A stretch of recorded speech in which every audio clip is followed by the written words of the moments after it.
I ate 2 eggs every single day for 30 days straight. Why? To finally get an answer to a question that has confused us for decades.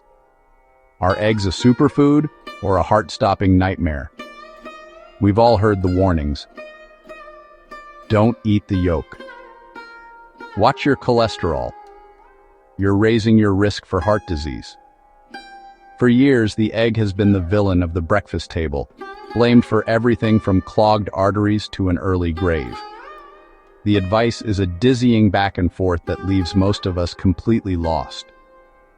So I decided to cut through the noise. Tired of the conflicting headlines and the endless debate, I wanted to see for myself what would really happen. But I wasn't just going to feel the effects. I was going to measure them. I went to my doctor and got a full panel of blood work done. My cholesterol, my triglycerides, all the critical markers for heart health. I documented everything, getting my before state officially on the record. Then for the next 30 days, 2 eggs became a non-negotiable part of my daily diet. At the end of it all, I went back to the doctor for the after results. I thought I knew what to expect. My doctor had his predictions too, but the numbers that came back, they weren't what I, or even he, expected at all. The fear always comes down to one thing: cholesterol. A single large egg has a hefty dose of it, and for over half a century, we've been told that the cholesterol you eat goes directly to your blood cholesterol, the kind that builds up in your arteries. But what if that's not the full story? What if there's more going on inside our bodies than that simple equation suggests? I've seen studies that paint a terrifying picture, linking daily egg consumption to a higher risk of cardiovascular disease. And yet, I've seen others that call the egg a nutritional powerhouse, packed with protein, vitamins, and essential nutrients our bodies desperately need. Who do you believe? This experiment was my way of finding out. I was turning myself into a human guinea pig, a one-person experiment, to see what 60 eggs in 30 days would do to my biology. The results would either confirm my fears or completely shatter them. Let's be honest, the conversation around nutrition is just plain confusing. One year, fat is the enemy. The next, it's carbs. Coffee is bad for you, until suddenly it's good for you. And no food has been more caught in this crossfire than the humble egg. For decades, it was public enemy number 1 in the war on heart disease. I remember my parents carefully ordering egg white omelets, tossing the yolks with a sense of virtuous caution. The prevailing wisdom was crystal clear. The cholesterol in the yolk was a direct ticket to high cholesterol in your blood. This idea is so deeply ingrained in our culture that it feels like a fact. We've seen the diagrams of arteries clogging up, and we've been warned by health authorities. Yet, in recent years, a counter-narrative has started to build. Nutritionists and researchers have begun to question this long-held belief. They point out that eggs are more than just cholesterol. They're a treasure trove of high-quality protein, essential for muscle repair and growth. They're loaded with vitamins like D, A, and B12. And they contain a crucial but often overlooked nutrient called choline, which is vital for brain health and function. In fact, some studies now suggest that for most people, the cholesterol you eat doesn't have a massive impact on the cholesterol levels in your blood. So what's the truth? The research itself seems split. Some large observational studies, which look at huge populations over many years, have found correlations between higher egg consumption and an increased risk of heart disease and mortality. But then, smaller, more controlled trials often find no such link, and some even suggest potential benefits. This is the core of the problem. Correlation isn't causation. Are people who eat more eggs also more likely to eat bacon, sausage, and buttered toast, and lead generally less healthy lifestyles? It's a classic chicken and egg scenario, if you'll pardon the pun. This is exactly why I decided to do this experiment. I'm a reasonably healthy person. I exercise regularly, try to eat a balanced diet, but I'm not perfect. I also have a family history of high cholesterol, so those warnings have always lingered in the back of my mind. The idea of deliberately eating 2 eggs every day felt rebellious. It felt like I was breaking a fundamental health rule. And that's precisely why I had to do it. I wanted to isolate this one variable as much as I could. By keeping the rest of my diet and lifestyle the same, I could get a clearer picture of what these 2 daily eggs were actually doing inside my body. This wasn't about proving a point for everyone. It was about getting a definitive answer for myself. An experiment is only as good as its data. So my first stop was my doctor's office to establish a baseline. I scheduled a full checkup and, most importantly, a comprehensive lipid panel. Walking into that clinic, I won't lie, I felt a little apprehensive. I was about to start a diet that has been branded as risky for years. My doctor was intrigued but also professionally cautious. We discussed the plan, and he agreed that a 30-day experiment, while short, would be fascinating. The blood test would measure a few key things. First, the famous one, LDL cholesterol. This is the bad cholesterol. Think of it like a delivery truck that can be a bit reckless. Its job is to transport cholesterol to cells. But if you have too many of these LDL trucks, or if they're the small, dense kind, they can crash into your artery walls, contributing to the plaque buildup known as atherosclerosis. That's the stuff that hardens and narrows arteries, and it's the root cause of most heart attacks and strokes.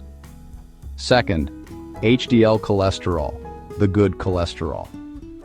Think of HDL as the cleanup crew. These particles cruise around, grab excess cholesterol from your arteries, and haul it back to the liver to be disposed of. Higher HDL is generally seen as protective. Third, triglycerides. This is another type of fat in your blood. Your body turns any unused calories, especially from carbs and sugar, into triglycerides for storage. High levels are another risk factor for heart disease.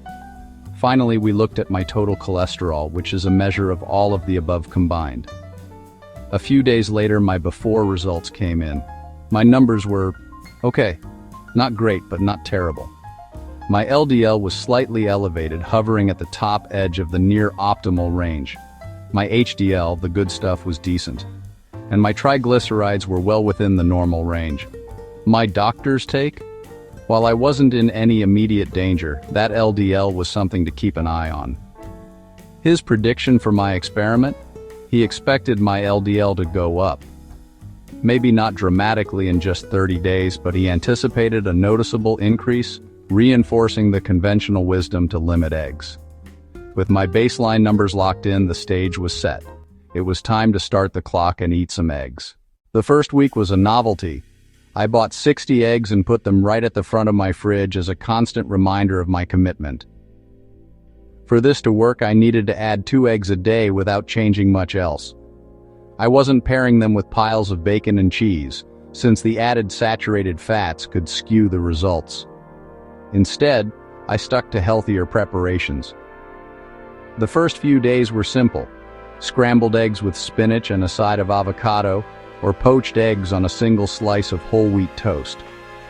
I found myself looking forward to it. Eggs are incredibly satisfying. I noticed almost immediately that my breakfast kept me full for much longer than my usual oatmeal. That mid-morning craving for a snack completely disappeared. My energy felt stable and consistent all morning, without the usual slump. By week 2, the novelty started to fade, and I had to get creative to avoid egg fatigue. I started making frittata muffins on the weekend, baking a dozen at once with chopped peppers, onions, and broccoli. This was a game changer. I could just grab 2 in the morning and have a perfect protein-packed breakfast in under a minute. I hard-boiled a batch for a quick post-workout protein boost. I even made shakshuka, a delicious dish of eggs poached in a spicy tomato sauce. I was rediscovering just how versatile eggs are. Physically, I felt great. No digestive issues, and in fact, I felt more regulated. My energy stayed high, and I even felt like my mental focus in the mornings was sharper. This could have been a placebo effect, of course, but it's worth noting that egg yolks are one of the best dietary sources of choline, a nutrient that helps build a neurotransmitter vital for memory and brain function. Studies have shown that higher choline intake is linked to better cognitive function, so maybe it wasn't just in my head. Around day 20, I did a mental check-in.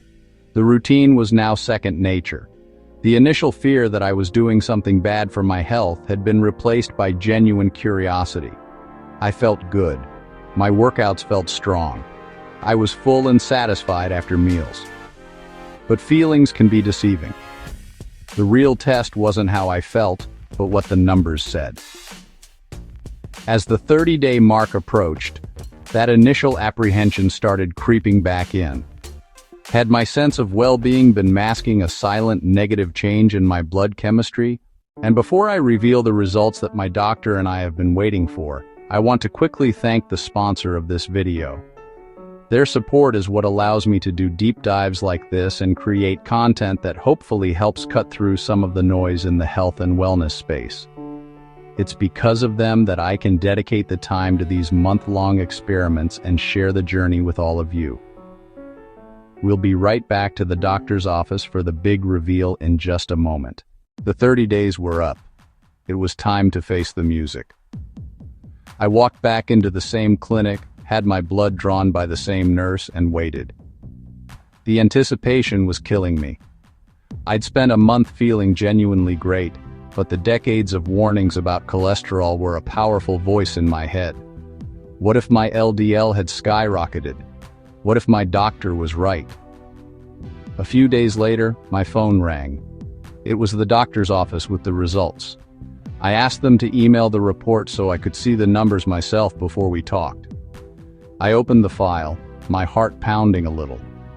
I pulled up my old report, placing the before and after side by side. I stared at the numbers. Then I stared again. It didn't make any sense. I had to read them 3 or 4 times just to be sure. My total cholesterol had gone down. Not by a lot, but it had decreased. I scrambled to find the number I was most worried about. My LDL, the bad cholesterol. My LDL, which had been borderline high, had dropped. It moved from the near optimal category firmly into the optimal range. This was the exact opposite of what was supposed to happen. Then I checked my HDL, the good cholesterol. It had gone up, significantly. So not only had my bad cholesterol decreased, but my good protective cholesterol had increased. This meant my cholesterol ratio, a key indicator of heart disease risk, had improved dramatically. My triglycerides had also gone down. I was stunned. I had just eaten 60 eggs in 30 days, and my entire lipid panel had improved. The results didn't just defy expectations, they completely inverted them. My follow-up call with my doctor was priceless. He was as surprised as I was. He pulled up the results, and there was a long pause on the other end of the line. "Well," he said, "I was not expecting that." He confirmed what I was seeing. My cardiovascular risk profile based on these numbers had actually gotten better.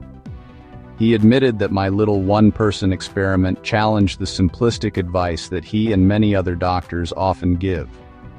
He also noted that how I was eating the eggs, paired with vegetables and without processed meats, was likely a critical factor. So what on earth happened here? How could I eat a food famously high in cholesterol and see my bad cholesterol go down? The answer lies in a more modern understanding of how our bodies actually handle cholesterol. First, for the majority of people, the cholesterol you eat has a surprisingly small impact on the cholesterol in your blood. Your liver produces its own cholesterol because it's essential for making hormones, vitamin D, and healthy cells. When you eat more cholesterol, your body typically compensates by producing less. It's a self-regulating system. The old idea that eating cholesterol simply adds it to your blood is a huge oversimplification that science has been moving away from for years. The much bigger culprits in raising our blood cholesterol, especially the dangerous LDL, are now understood to be saturated in trans fats. Think about how people traditionally eat eggs. Fried in butter, next to greasy bacon or sausage. It's often not the egg that's the primary issue, it's the company it keeps. A recent study from the University of South Australia found that it was the saturated fat in a diet, not the dietary cholesterol from eggs, that really drove up LDL levels. Their research even showed that eating 2 eggs a day as part of a diet low in saturated fat could help reduce LDL, which is exactly what happened to me. On top of that, eggs provide nutrients that can positively impact your lipids. My HDL, the good cholesterol, went up, which is a common finding in many modern egg studies. Higher HDL is fantastic news, as it actively works to clear cholesterol out of your arteries. And we can't forget the nutritional power of the egg itself. The protein kept me full, which likely led to me eating fewer calories from less healthy snacks, helping lower my triglycerides. The vitamins and minerals support overall metabolic health. And the choline isn't just great for the brain, it also plays a role in fat metabolism in the liver, which is the command center for how your body processes cholesterol. For me, this experiment was a powerful first-hand demonstration of this new school of thought. My body didn't react the way the old dogma predicted. Instead, it responded to the total nutritional package of the egg, all within the context of a healthy diet. So, what happens when you eat 2 eggs a day for a month? In my case, the results were overwhelmingly positive. My bad LDL cholesterol went down, my good HDL cholesterol went up, and my triglycerides decreased. I felt more energetic, more focused, and I wasn't constantly reaching for snacks. The fear of eggs that's been drilled into us for over 50 years seems to be, for many people, largely overblown. Now, it is absolutely critical to say that this was my personal experience. I am one person, not a large-scale clinical trial. How your body responds could be different depending on your genetics and overall health. For some people, especially those with conditions like familial hypercholesterolemia or diabetes, a more cautious approach may still be the right one. But my journey does line up with a growing body of research that says we need to reevaluate the egg. It is not a dietary villain. It's a nutrient-dense, affordable, and versatile food that, when eaten as part of a balanced diet, might actually support heart health. The key seems to be focusing less on a single nutrient and more on our entire dietary pattern. It's about ditching the processed junk and focusing on whole, real foods. And for me, eggs have definitely earned their place back on my plate. I'm incredibly curious to hear your thoughts on this. Have you been afraid of eating eggs? What has your doctor told you? Share your experiences and questions in the comments below. And if you found this personal health experiment interesting and want to see more like it, make sure to like this video and subscribe to the channel so you don't miss the next one. Thanks for watching.